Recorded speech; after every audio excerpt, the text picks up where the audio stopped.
This is Hot Mic. Hot Mic. On the networks of WDAY. Here's Dom Izzo. Welcome back, everybody. Hour 2 of Hot Mic, ready to rock and roll on a snowy Wednesday. I just looked outside. It's stopped now, but it's kind of be that way stop and start here for the rest of the day, I imagine. We were chatting yesterday and last week. We found out, of course, yesterday the North Dakota High School Activity Association was going to hear from 6 separate teams, 5 schools that were appealing on basketball with the new point system put in, the success point system, to appeal to a classification committee to remain in their class for the upcoming basketball season. And the results out of that were each of the teams that had their appeal were granted that they were going to remain in that class for the upcoming season. That includes the reigning state champions in Class A boys, the Kindred Vikings, who, of course, were runners-up in 2024, won it just a couple weeks ago, but they will remain in Class A. Their athletic director is Brad Ambrosius, former Bison standout, who joins us here on the show this morning. Give us the lowdown for people that don't know the process on this. Like, what went into the formal appeal, and how was that presented yesterday? Yeah, thanks for having me, Dom. I appreciate the time. So essentially what goes into it, I mean, everyone that listens to your show is probably familiar with the success factor points. 6 points over 3 years in basketball is what you need to accumulate. You get 1 point, obviously, for winning your first, for making it to the title game or making it to the state tournament. You get 2 points after that, 3 points, so on, and 4 points for winning the state championship. So obviously with us being runners up and then winning this year, we had 7 points. So we met that factor. There's an appeal that I sent to the high school activities and to the committee, the 9-person committee that was made up last year based upon who wanted to be in it and all that stuff. That was due March 25th. The committee met on the 27th via Zoom. And then yesterday was the formal appeal process where you had about half an hour to speak your piece. And they spoke for about 2 hours, it sounds like, after everyone got done. And, they make decisions. We don't get to see the vote or get to be part of it. I met via Zoom. I know a couple other ADs that were part of it went there. Yeah. So that's kind of the process. It's not anything crazy. What was, I guess, part of your presentation on why Kindred should stay in Class A? I had a good 5-point presentation, I would say. The main point that I wanted to emphasize was just how young this 3-class system is. We're 2 years into this deal. We had a lot of talk between the Region 1 basketball coaches in Class A, the Region 1 ADs. We all have a really good relationship, and we all felt that competitively, us as Kindred, we've won a lot of games over the last few years. We had a very good senior class. We have talent that's young, but at the same time, the other ADs and coaches felt that the region cohesiveness and kind of the history that we all have together was something that we just didn't want to break apart, especially this early on in the 3-class system. So, we had that component. Kindred's enrollment too was a big factor. We have a couple things that are going against us. Our enrollment has been steadily declining by a few kids here and there over the last 3 years. So that's something too that we had to look at. And we just aren't going to be able to compete against schools that are 500, 600, sometimes 1,000 plus kids in the EDC. I think to that point, there's some that say, well, Kindred's growing.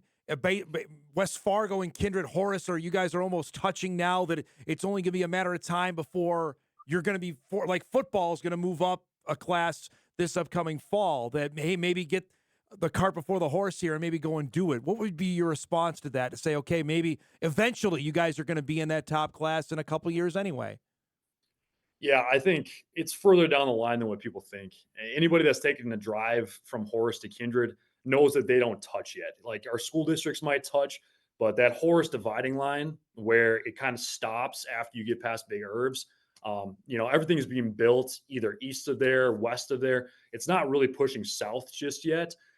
Do we have people that want to move into this area? Absolutely. But we don't have a huge component of this community to want to grow that fast. Kindred does want to be that small town still. So are we growing? Probably, but it's not going to be for another 8 to 10 years now. Let me ask on the football side of things, if there's success in football this fall, and I think you guys will be good again in football. I want to get to that in a minute. Does that undercut your argument here for basketball? That, well, wait a minute, they're competing in football, that maybe they need to be up in basketball?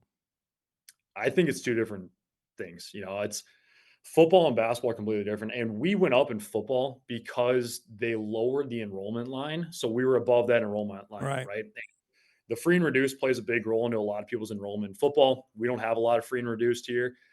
So our enrollment was kind of at that line, just above it. So we went up with Central Cass because of that. People can say what they want about the success that we have here. We just have a lot of good kids that work their tails off. Our culture is really good here. People want to be involved. Our community is heavily involved in what we do. So are we successful? Yeah. But at the same time, Dom, like if we're successful in football, that doesn't translate always to basketball. Like we have different kids that played basketball this year that weren't football players. Two of our best basketball players this year weren't football players for us this fall. So, I mean, you can't just judge kids based upon the sports that they do from fall to winter to spring. I think you made a good point. I heard this from several people I talked to on, we're only 2 years into the 3 class. If this was maybe year 4 of it, then I think there might be a stronger argument against you staying in that class. You agree with that, or what's your thoughts on if we're 3 or 4 years into this, and then they come back and say, okay, it's time for maybe you to move up? I do agree with that. I've been a big proponent of we need to go back and we need to look at the success system. I think 3 years is way too short. If you get a good class that starts playing as sophomores, Right. and then they have sophomore, junior, senior year, and it's only 6 points. If you make the state tournament 2 of those years, you win a couple games, you're automatically into that next realm of getting moved up. I think the time period is too short to look at success over time. If your community, like if we were still Class B, right, and we were making the state tournament every year, I absolutely think, like, yes, move us up, whatever you got to do. But the time period is way too short at this point in time to show success over a period of time that is more than 3 years. Especially, we just passed this 3-class system prior to me being AD. It's only been 2 years. We are all competitive in this class. Everybody wanted this class system. So why are we monkeying around with it at this point in time? Yeah, I think that's a good point. I am intrigued though to see if you guys are, if it's you and Devil's Lake year after year. I think we saw that in past classes. The people are going to say, okay, well, what are we doing if it's the same 2 teams that are playing every year for the championship? Yeah, and I think people can make that argument all the time. You can look at, in girls at Valley City, they're going to be really good for the next couple of years in girls basketball. Bishop Ryan has some young kids in Class B that are going to be really good. So, yes, yeah, you can make the argument no matter what, Dom. If you see us all the time, I get it. People aren't going to like it. Yeah, I think we need more time with it. What would be your answer then if we're going to keep the success points? What would be how long? 5 years, 7? What would be your answer on that if it's not 3? I think 5 years is a good amount of time. And especially when, some of the classes that tried to opt down. So let's just take Lisbon, for instance. The Lisbon girls tried to opt down this year, right, to Class B. The committee came back to them and said that we need to see you playing Class B schools over a 5-year period. Well, if we're looking at a 5-year period for the opt-down stage, the moving up stage should also be a 5-year period, right? Let's make it all the same. So with 5 years, you would obviously need to extend the points. Let's just say you double it. 5 years, 12 points. That should be the system right there. That shows an extended period of time over multiple classes within a school that aren't just one substantial class. Like take West Hope for an example, right, Dom? I mean, you're losing Walker Broughton and I forget the point guard's name, but 2 really good players, right? That are Division I players that are really good at what they do. West Hope's not going to be in contention for that. And, you can go back to football. Cavalier, when they got moved up from 9-man to 11-man, we played them that year. Yep. They were a really good team, but they had no business being in 11-man football that year. They would have been really great 9-man, successful, and I'm sure a lot of people wanted to see them move up, but they should not have been moved up that year. St. Mary's went through the same thing in football as well, where they got kicked up to the top class and they got their brains. I know Fargo North is dealing with it. And I have a different opinion on football on that, because if you're in Fargo or if you're in Minot or Grand Forks or Bismarck, you got to play in the top class. That's a whole other conversation that we could go down the rabbit hole. I wanted to talk about one of the standout basketball and football players. We had Brooks Bacco on the show, obviously, a couple weeks ago. Well, boy, his life's going pretty okay right now after the state championship game winner. Brad, last night he got offered by PJ Fleck and Minnesota. And I asked him when he was on the show a couple weeks ago, what do you want to do here? Because you got offered in Division I basketball, and now he's offered in Division I football. You're a former D1 football player. What's his best sport? I can't answer that, Dom, because I think he's great at both of them. Yeah. He's just a great kid overall. I'm so happy for him and his family. His mom teaches at our school. She's a basketball coach for the JV squad we have here. She's an amazing person. The entire family just bleeds blue and white. We respect them and couldn't be more proud of them. But Brooks is honestly great at both, Dom. You see him all the time. You see him on the football field. I mean, I watched him make a one-hand snag against Oaks and later in the year last year. That was phenomenal. I watched him do a lot of good things in basketball. So he's great at both. He's going to try track out this year, and he's going to be a high jumper. And we know what kind of success our track teams had with breeding those kids too. So, we'll see. It's gotten old hat because when Riley Sunram was getting recruited, this is before you were obviously there, but not AD yet. How big a deal that was. University of Minnesota and other Power 4 schools were walking through the hallways. Does it seem like it's old hat now? In a way, yeah, I think we're a little spoiled around here when it comes to that. With PJ Fleck came in when Riley was getting recruited, and as his defensive end coach, I was more than excited about everything that was going on. And then, as we have like Northwestern and people coming in for Luke and Brooks, everyone just kind of expects it now, which to me, it's still really gratifying for me to see that for kids because people don't understand the hard work and dedication that goes into becoming a Division I athlete.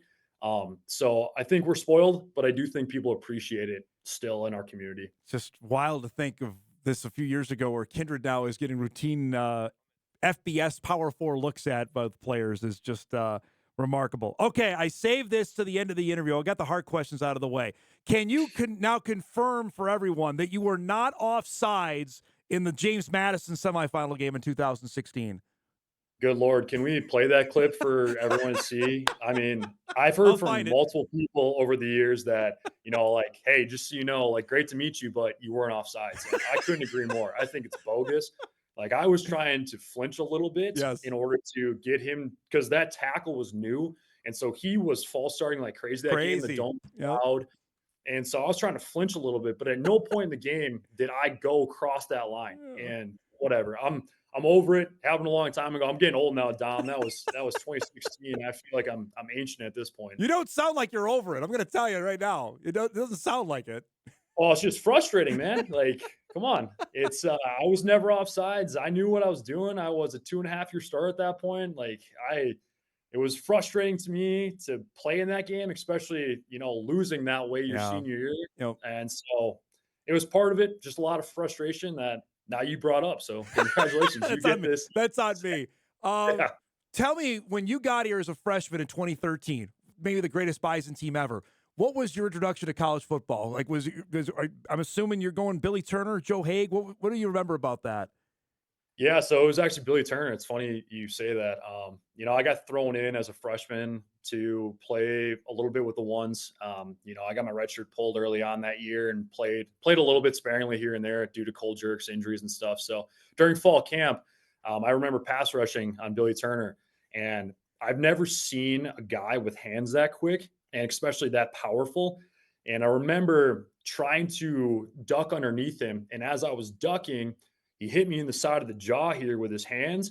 And I remember my head hitting the ground, my feet hitting the ground over the top of me, and then blacking out after that. Oh, my gosh. Yeah, so I ended up getting concussed from that, and I was out for probably 3 or 4 days. Holy cow.